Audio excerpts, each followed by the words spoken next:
Covid ಸಂಕಷ್ಟಗಳ ನಡುವೆ ಕೃಷ್ಣ ಜನ್ಮಾಷ್ಟಮಿ ಬಂದಿದೆ. ಕೃಷ್ಣನೂರು ಉಡುಪಿಯಲ್ಲಿ ಹೇಗಪ್ಪ ಹಬ್ಬ ಆಚರಿಸುವುದು ಅನ್ನುವಂತಹ ಉಭಯ ಸಂಕಟ ಎದುರಾಗಿದೆ. ಸಂಪ್ರದಾಯಗಳಿಗೆ ಚ್ಯುತಿ ಬಾರದಂತೆ, ಹಬ್ಬದ ಆಚರಣೆಗಳಿಗೆ ಅವಕಾಶವಿಲ್ಲದಂತೆ ಹಬ್ಬ ಆಚರಿಸಲು ಕೃಷ್ಣ ಮಠ ಸಿದ್ಧತೆ ಮಾಡಿಕೊಂಡಿದೆ. ಹಾಗಾದ್ರೆ ಕೃಷ್ಣ ಭಕ್ತರು ಈ ಬಾರಿ ಅಷ್ಟಮಿಯ ದಿನ ಉಡುಪಿಗೆ ಬರಬೇಕಾ ಬೇಡವಾ ಅನ್ನುವಂತಹ ಪ್ರಶ್ನೆ. ಅದಕ್ಕೋಸ್ಕರ ಈ ಸ್ಟೋರಿ ನೋಡಿ.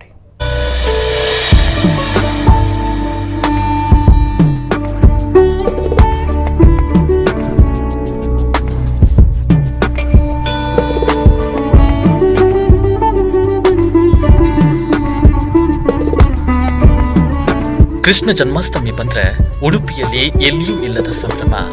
ಲಕ್ಷಾಂತರ ಜನರು ಕ್ಷೇತ್ರಕ್ಕೆ ಭೇಟಿ ಕೊಡುವ ಅಪರೂಪದ ಹಬ್ಬ. ಊರೆಲ್ಲ ಮುದ್ದು ಕೃಷ್ಣರ ಕಲರವ. ಬೀದಿ ಬೀದಿಗಳಲ್ಲೂ ವೇಷಧಾರಿಗಳ ಓಡಾಟ. ಗೋಕುಲವೇ ಧರೆಗೆ ಇಳಿದಂತೆ ಭಾಸವಾಗುತ್ತೆ. ಕೋವಿಡ್ ಎಲ್ಲಾ ಹಬ್ಬಗಳ ಸಂಭ್ರಮವನ್ನ ಕಿತ್ತುಕೊಂಡಿದೆ. ಕಳೆದ ವರ್ಷವೂ ಉಡುಪಿಯಲ್ಲಿ ಅಷ್ಟಮಿ ಆಚರಣೆಯಲ್ಲಿ ಭಾಗವಹಿಸಲು ಭಕ್ತರಿಗೆ ಅವಕಾಶ ಇರಲಿಲ್ಲ. ವೇಷಧಾರಿಗಳ ಸಂಭ್ರಮ ಇರಲಿಲ್ಲ. ಈ ಬಾರಿಯೂ ಉಡುಪಿಯಲ್ಲಿ ಕೊರೋನಾ ಇಳಿಮುಖವಾಗಿಲ್ಲ. ಹಾಗಾದ್ರೆ ಹಬ್ಬ ಆಚರಿಸುವುದು ಹೇಗಪ್ಪ ಅಂತ ಜನ ತಲೆಕೆಡಿಸಿಕೊಂಡಿದ್ದಾರೆ. ತಲೆ ಬಿಸಿ ಬಿಡಿ, ಕೃಷ್ಣ ದರ್ಶನಕ್ಕೆ ಬಂದು ಬಿಡಿ. ಹೌದು, ಈ ಬಾರಿ ಸಂಪ್ರದಾಯಕ್ಕೆ ಚ್ಯುತಿ ಬರದಂತೆ ಹಬ್ಬ ಆಚರಿಸಲು ಮಠ ನಿರ್ಧಾರವನ್ನ ಮಾಡಿದೆ. ದೇವರ ದರ್ಶನಕ್ಕೆ ಸಮಯವನ್ನ ನಿಗದಿಪಡಿಸಿ ವ್ಯವಸ್ಥೆಯನ್ನ ಮಾಡಿದೆ. ಹಾಗಾಗಿ ಜನ್ಮಾಷ್ಟಮಿಯ ದಿನ ಕೃಷ್ಣ ದೇವರ ದರ್ಶನಕ್ಕೆ ಅಡ್ಡಿ ಇಲ್ಲ. ಅಷ್ಟಮಿಯ ದಿನ ಉಪವಾಸ ಇದ್ದು ಕಿಂಡಿಯ ಮೂಲಕ ಕೃಷ್ಣ ದೇವರ ದರ್ಶನವನ್ನ ಪಡೆಯುವುದು ಪದ್ಧತಿ. ಈ ಬಾರಿ ಕೃಷ್ಣ ದೇವರ ದರ್ಶನಕ್ಕೆ ಅವಕಾಶ ಇರೋದ್ರಿಂದ ನಿಗದಿತ ಸಮಯಕ್ಕೆ ಬಂದು ಇಷ್ಟ ದೇವರ ದರ್ಶನವನ್ನ ಕೈಗೊಳ್ಳಬಹುದು. ಅಷ್ಟಮಿಯಂದು ನಡುರಾತ್ರಿ ಅರ್ಘ್ಯ ಪ್ರದಾನ ಮಾಡುವುದು ಸಂಪ್ರದಾಯ. ಮಠದ ಚಂದ್ರಶಾಲೆ, ಕನಕನ ಕಿಂಡಿ ಹಾಗೂ ಮಧ್ವ ಮಂಟಪದಲ್ಲಿ ಭಕ್ತರು ಬಂದು ಅರ್ಘ್ಯವನ್ನ ಪ್ರದಾನ ಮಾಡಬಹುದು. ಆದ್ರೆ ಮರುದಿನ ನಡೆಯುವ ಶ್ರೀಕೃಷ್ಣ ಲೀಲೋತ್ಸವದಲ್ಲಿ ಜನರ ಭಾಗವಹಿಸುವಿಕೆಗೆ ಬಹುತೇಕ ಕಡಿವಾಣ ಬಿದ್ದಿದೆ. ಪ್ರತಿ ವರ್ಷದಂತೆ ಕೃಷ್ಣ ದೇವರ ಮೃಣ್ಮಯ ಮೂರ್ತಿಯ ಮೆರವಣಿಗೆ ನಡೆಯುತ್ತೆ. ಆದ್ರೆ ಭಕ್ತರಿಗೆ ಭಾಗವಹಿಸಲು ಅವಕಾಶ ಇಲ್ಲ. ಉತ್ಸವ ಮುಗಿದ ನಂತರ ರಥಬೀದಿಯಲ್ಲಿ ಉಂಡೆ ಚಕ್ಕುಲಿ ವಿತರಣೆಯಾಗುತ್ತೆ. ಆದ್ರೆ ಬಗೆ ಬಗೆಯ ವೇಷಧಾರಿಗಳು ಹಾಗೂ ಮುದ್ದು ಕೃಷ್ಣರ ಪ್ರದರ್ಶನಕ್ಕೆ ಅವಕಾಶ ಇಲ್ಲ. ಶ್ರೀಕೃಷ್ಣ ಮಠದಲ್ಲಿ ಆಗಸ್ಟ್ 30ರಂದು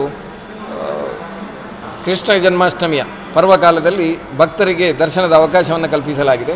ಭಕ್ತರು ಸ್ಯಾನಿಟೈಸನ್ನು ಉಪಯೋಗಿಸಿಕೊಂಡು ಮಾಸ್ಕ್ ಧರಿಸಿ ಸರ್ಕಾರದ ನಿಯಮಗಳನ್ನು ಪಾಲಿಸಿಕೊಂಡು ದೇವರ ದರ್ಶನದಲ್ಲಿ ಭಾಗವಹಿಸಬಹುದು. ಭಕ್ತಾದಿಗಳಿಗೆ ಬೆಳಿಗ್ಗೆ 8 ಗಂಟೆಯಿಂದ ಸಂಜೆ 6 ಗಂಟೆವರೆಗೆ ಶ್ರೀದೇವರ ದರ್ಶನದ ವ್ಯವಸ್ಥೆಯನ್ನು ಶ್ರೀಮಠದಲ್ಲಿ ಕಲ್ಪಿಸಲಾಗಿದೆ. ಅದೇ ರೀತಿಯಲ್ಲಿ ಪರ್ಯಾಯ ಪೀಠಾಧೀಶರಾದ ಶ್ರೀ ಈಶಪ್ರಿಯ ತೀರ್ಥ ಶ್ರೀಪಾದರು 8:30 ಗಂಟೆಗೆ 8:30ಯಿಂದ 9 ಗಂಟೆ ಒಳಗೆ ಶ್ರೀದೇವರಿಗೆ ಒಂದು ಲಕ್ಷ ತುಳಸಿ ಅರ್ಚನೆಯನ್ನು ವಿಶೇಷವಾಗಿ ನಡೆಸಲಿಕ್ಕಿದ್ದಾರೆ. ಅದೇ ರೀತಿಯಲ್ಲಿ ರಾತ್ರಿ 12 ಕಾಲಕ್ಕೆ ಶ್ರೀಪಾದರು ಅರ್ಘ್ಯ ಪ್ರದಾನ ಮಾಡಲಿಕ್ಕಿದ್ದು ಭಕ್ತಾದಿಗಳಿಗೆ 12:30 ನಂತರ ರಾತ್ರಿ 12:30 ನಂತರ ಅರ್ಘ್ಯ ಪ್ರದಾನ ಮಾಡಲು ಅವಕಾಶವನ್ನು ಕಲ್ಪಿಸಲಾಗಿದೆ. ಅದೇ ರೀತಿಯಲ್ಲಿ ಮಧ್ವ ಮಂಟಪ ಮತ್ತು ಕನಕ ಗೋಪುರದ ಎದುರುಗಡೆ ಇರುವಂಥ ಸ್ಥಳದಲ್ಲಿ ಅರ್ಘ್ಯ ಪ್ರದಾನಕ್ಕೆ ಭಕ್ತರಿಗೆ ಅವಕಾಶವನ್ನು ಮಾಡಿಕೊಡಲಾಗಿದೆ. ಸುದರ್ಶನ ಪಾಸ್ ಹೊಂದಿದವರು ಉತ್ತರ ಮತ್ತು ದಕ್ಷಿಣ ದ್ವಾರದಲ್ಲಿ ನೇರವಾಗಿ ಪ್ರವೇಶಿಸಲು ಅವರಿಗೆ ಅವಕಾಶವಿದ್ದು, ಯಾತ್ರಾರ್ಥಿಗಳು ವಿಶ್ವಪಥದ ಮೂಲಕ ಸಾಗಿ ಬಂದು ಶ್ರೀದೇವರ ದರ್ಶನವನ್ನು ಪಡೆಯಬಹುದು.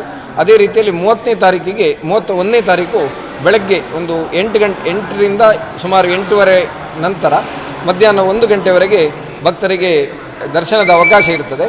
ಮತ್ತು ಸಂಜೆ 5 ಗಂಟೆ ನಂತರ ಭಕ್ತರಿಗೆ ದೇವರ ದರ್ಶನದ ಅವಕಾಶ ಇದೆ. ಅದೇ ರೀತಿಯಲ್ಲಿ ಭಕ್ತಾದಿಗಳಿಗೆ ಚಕ್ಕುಲಿ, ಉಂಡೆ ಇತ್ಯಾದಿ ಪ್ರಸಾದಗಳನ್ನು ಸಂಜೆ 5 ಗಂಟೆ ನಂತರ ಆಗಸ್ಟ್ 31ರಂದು ಸಂಜೆ 5 ಗಂಟೆ ನಂತರ ವಿಶೇಷವಾಗಿ ಸ್ವಾಮಿಗಳು ಎಲ್ಲರಿಗೂ ಸಿಗುವಂತಾಗಬೇಕು ಅಂತ ಹಂಬಲಿಸಿದ್ದಾರೆ. ಅದರ ಪ್ರಕಾರ ಅವರಿಗೆ ಪ್ರಸಾದ ವಿತರಣೆ ಆಗಲಿದೆ. ಕೃಷ್ಣನನ್ನ ಕಾಣಲೇಬೇಕು ಎಂದು ಇಚ್ಛೆ ಉಳ್ಳವರು ಉಡುಪಿಗೆ ಬರಬಹುದು. ಸಾಂಪ್ರದಾಯಿಕ ಆಚರಣೆಗಷ್ಟೇ ಸೀಮಿತವಾಗಿ ಅಷ್ಟಮಿ ಹಬ್ಬವು ಸರಳವಾಗಿ ಆಚರಿಸಲ್ಪಡಲಿದೆ. ಭಕ್ತರಿಗೆ ಅಡ್ಡಿಯಾಗದಂತೆ, ಅಬ್ಬರಕ್ಕೆ ಅವಕಾಶ ಇಲ್ಲದಂತೆ ಹಬ್ಬದ ಆಚರಣೆ ನಡೆಯಬೇಕಾಗಿದೆ.